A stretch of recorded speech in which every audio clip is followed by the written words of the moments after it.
In the shadowed corridors of royal intrigue, it seems our wayward Prince Harry is pulling out all the stops to prevent the ever-ambitious Duchess Meghan from unleashing her own explosive memoirs. Convinced that such a revelation would slam the door shut on any chance of reconciliation with his father, King Charles III.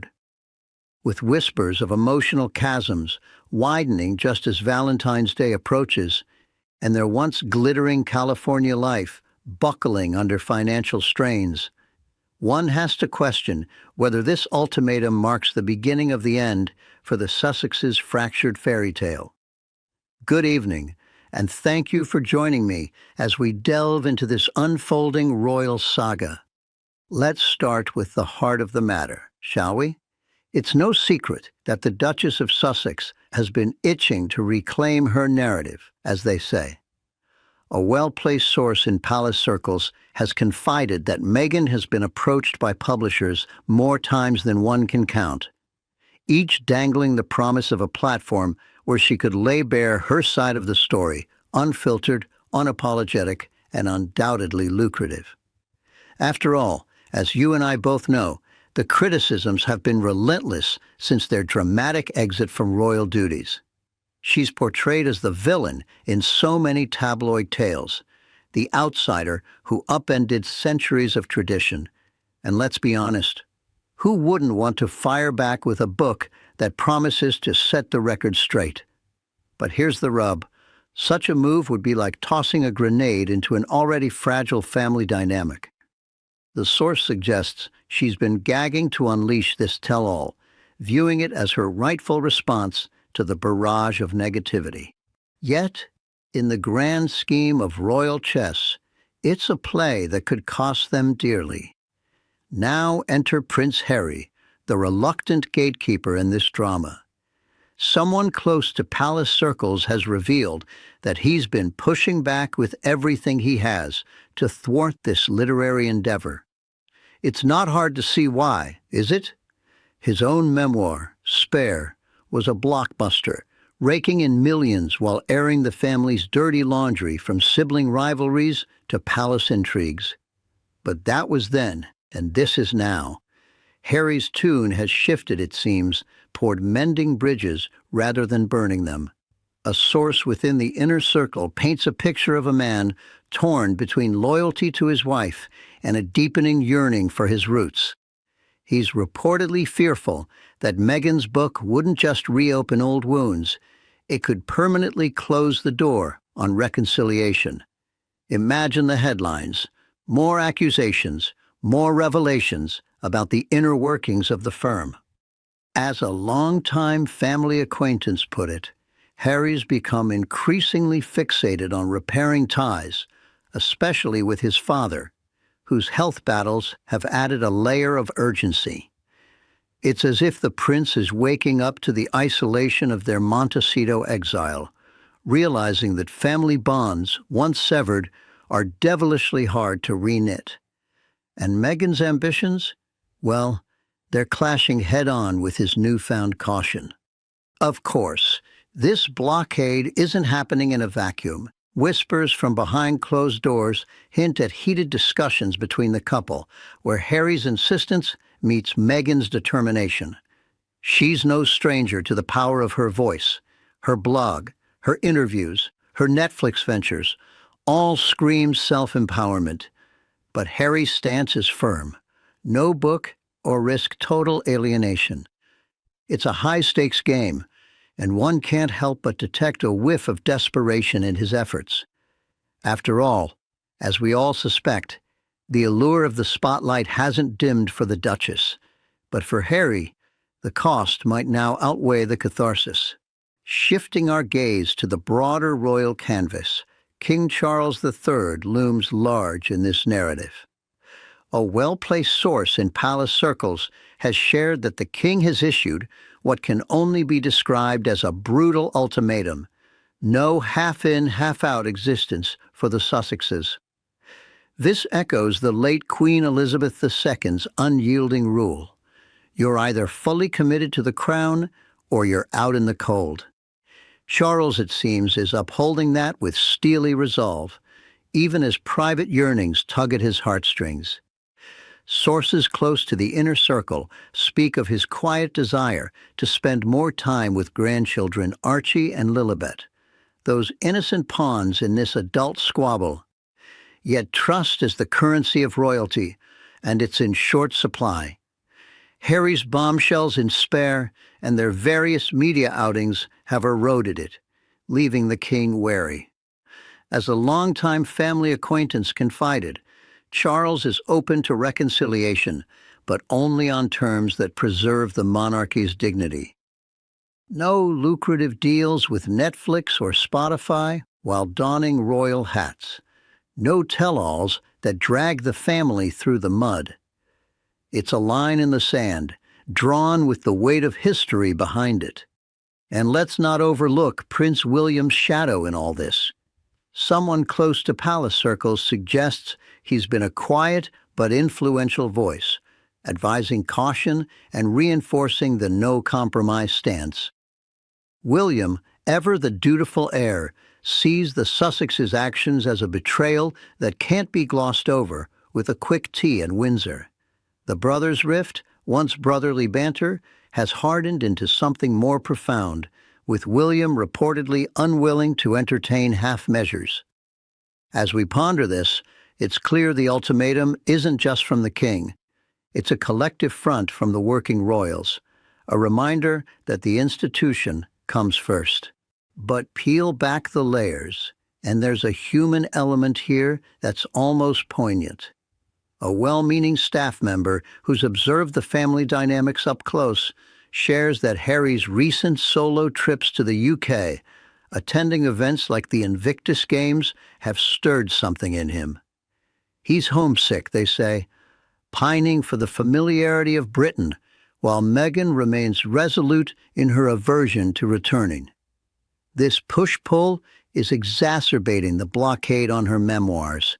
Harry's leveraging it as leverage for peace. Yet as a source behind closed doors murmurs, the king's health has added emotional heft. Charles's cancer battle has prompted reflections on legacy and family, making Harry's overtures timelier but no less complicated.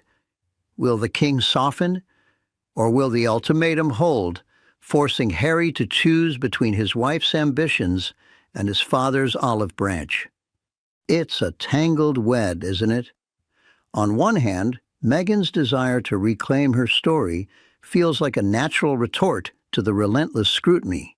On the other, Harry's blockade reeks of pragmatism laced with regret.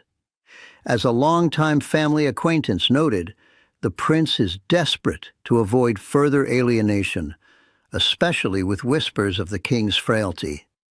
But trust, once shattered, doesn't mend overnight. The palace's stance is clear. Reconciliation demands silence, not scandal. And yet, this memoir standoff exposes deeper fissures, doesn't it? It's not just about a book. It's about clashing visions for their future. Harry's pull toward the UK, his father's side, contrasts sharply with Meghan's California-centric world. As sources suggest, this tension is breeding emotional distance, arguments that simmer behind those Montecito walls. But what happens when one partner's olive branch clashes with the other's spotlight chase? We'll explore that next, as we turn to the strains in their marriage and the shadows over Valentine's Day. As we peel back the layers from the memoir standoff, it becomes evident that the real drama isn't just in the pages unwritten. It's in the unraveling threads of a marriage that once captivated the world.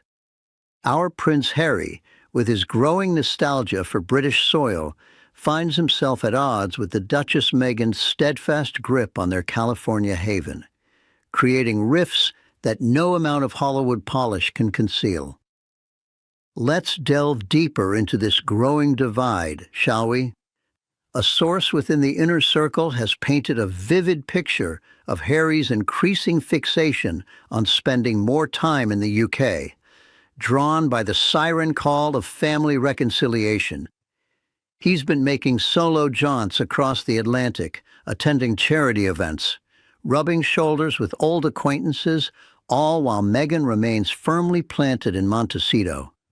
It's as if the prince is rediscovering his roots, pining for the familiarity of Windsor walks and paternal chats, especially with King Charles III's health casting a somber shadow. But Meghan? Well, as you might expect, she's categorically against uprooting their life. Sources close to the couple suggest her aversion stems from those old wounds. The relentless media scrutiny, the perceived slights from the palace that she has no intention of reopening. One can't help but sense a touch of irony here. The woman who once boldly stepped into the royal fray now clings to the safety of American anonymity. Harry's homesick pining, as a longtime family acquaintance describes it, clashes with her determination to forge ahead on her terms. This opposition isn't just logistical, it's breeding resentment. Whispers indicate Harry's frustration at Meghan's unwillingness to compromise, while she views his UK leanings as a betrayal of their shared freedom. As we all know, marriages thrive on unity, but when visions diverge so sharply, the cracks begin to show. It's a classic tale of two worlds colliding, with the Sussexes caught in the crossfire. Moving from desires to discord, the emotional distance between them is reportedly widening into a chasm. A source behind closed doors confides that what started as differing priorities has escalated into repeated arguments, often simmering just out of public view. Harry's solo trips, once framed as necessary for his Invictus commitments, now feel like escapes, leaving Meghan to manage their sprawling estate and ventures alone. Imagine the tension. He returns from London, buzzing with renewed family hopes, only to face her skepticism about the very institution they fled. Blame shifting has become commonplace, with Harry accusing her of stubbornness, and Meghan retorting that his reconciliation dreams are naive fantasies. It's gotten so heated that staff members, those unsung witnesses to royal domesticity, have been jumping ship in droves. A well-meaning staff member who's seen the inner workings up close mentions a toxic atmosphere in the household, with high turnover rates signaling deeper unrest. Remember the exodus of aides during their royal days? It seems old patterns die hard. Behind those Montecito gates, meltdowns are said to be frequent, with Meghan in full crisis mode over Harry's divided loyalties. And let's not gloss over the emotional toll. Sources suggest a serious emotional propast, where intimacy has given way to isolation. They're living parallel lives, Harry eyeing UK properties for extended stays, Meghan doubling down on her American Riviera orchard brand.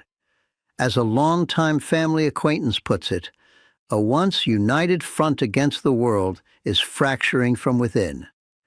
One wonders if therapy sessions, which they've openly discussed, can bridge this gap, or if the distance is becoming irreversible. It's the stuff of soap operas, but with real hearts at stake.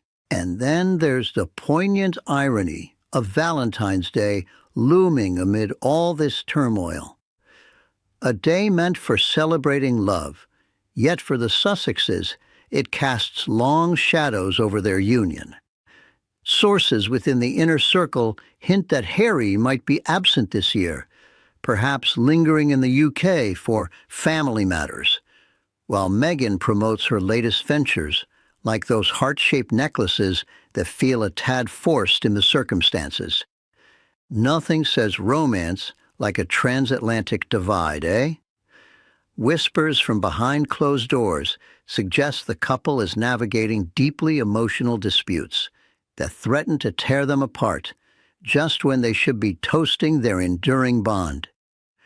Recall their past Valentine's moments, the lovey-dovey posts, the hand-holding in public.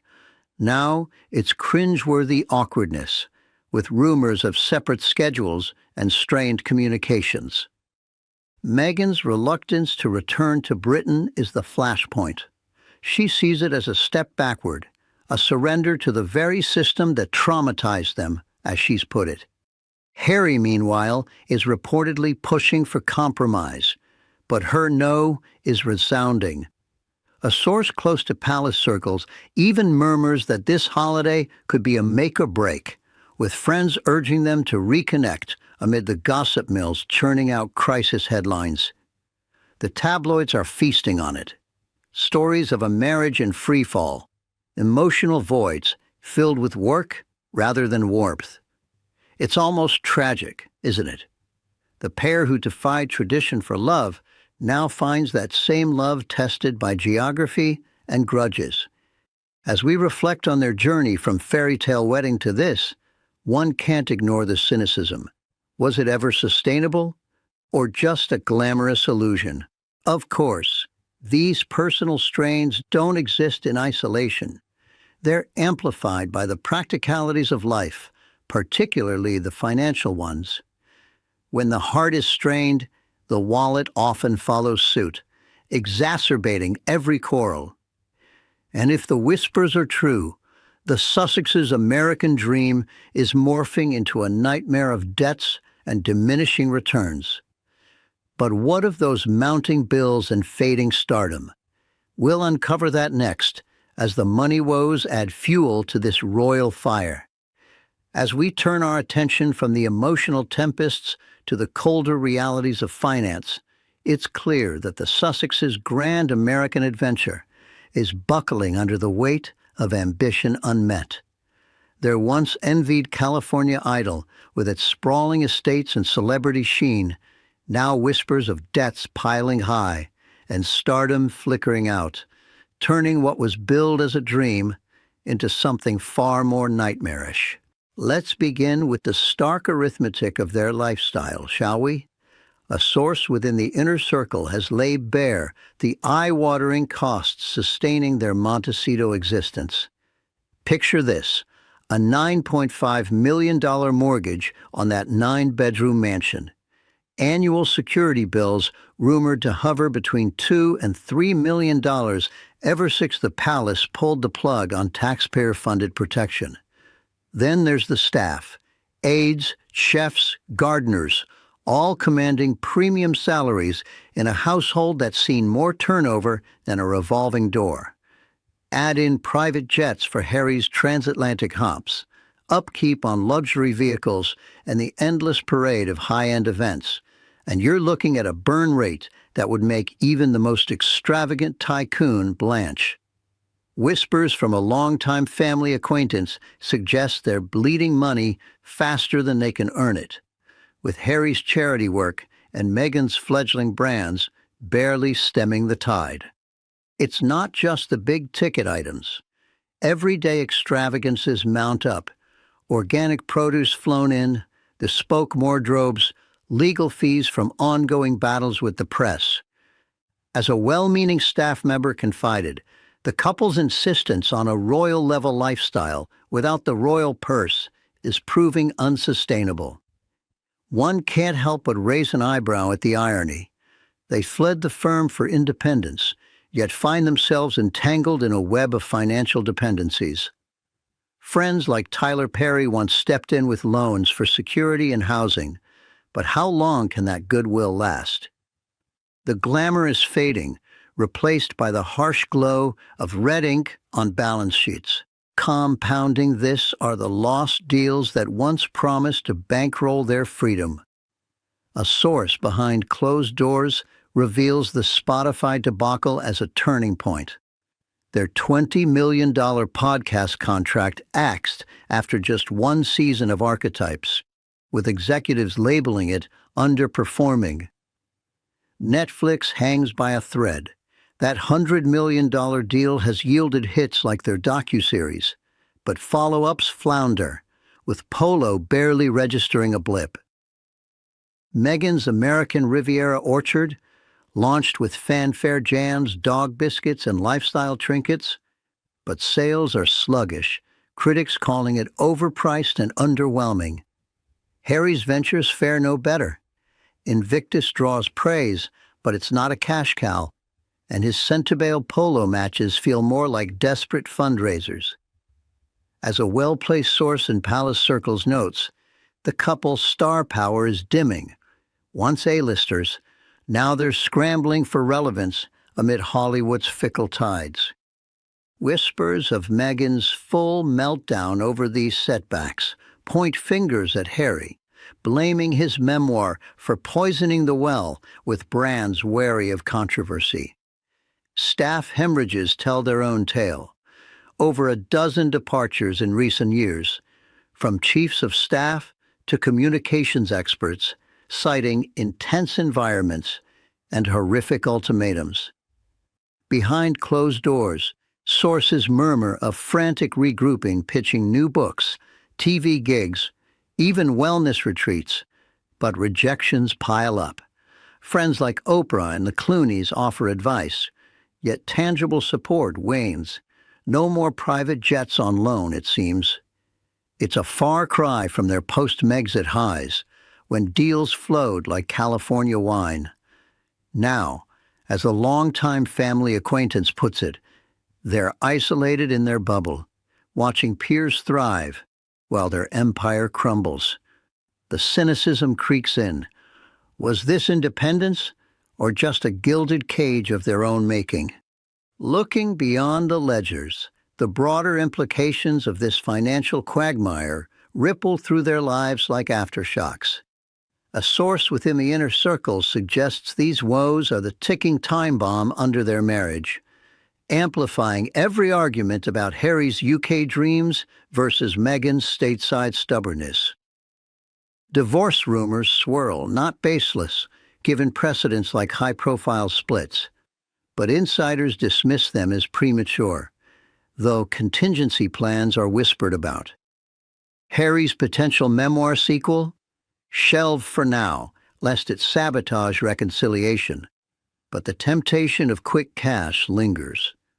Meghan's tell-all remains blocked, yet her ambitions simmer, perhaps a pivot to acting or producing, but Hollywood's doors aren't swinging wide.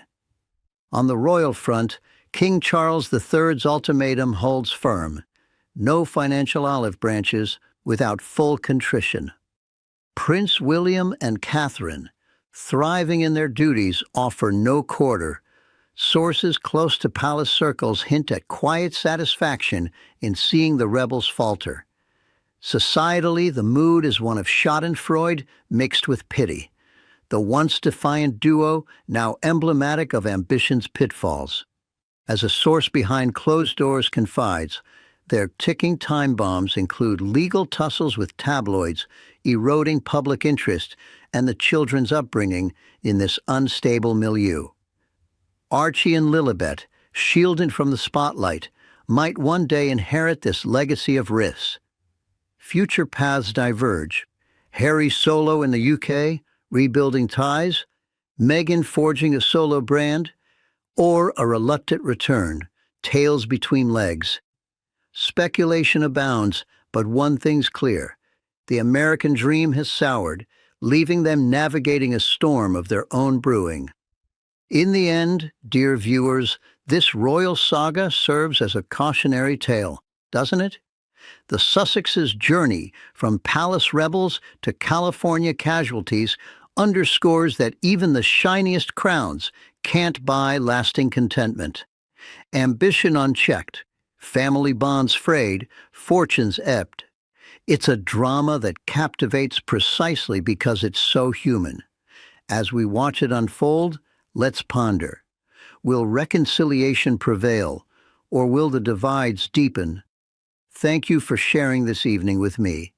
Until next time, stay intrigued.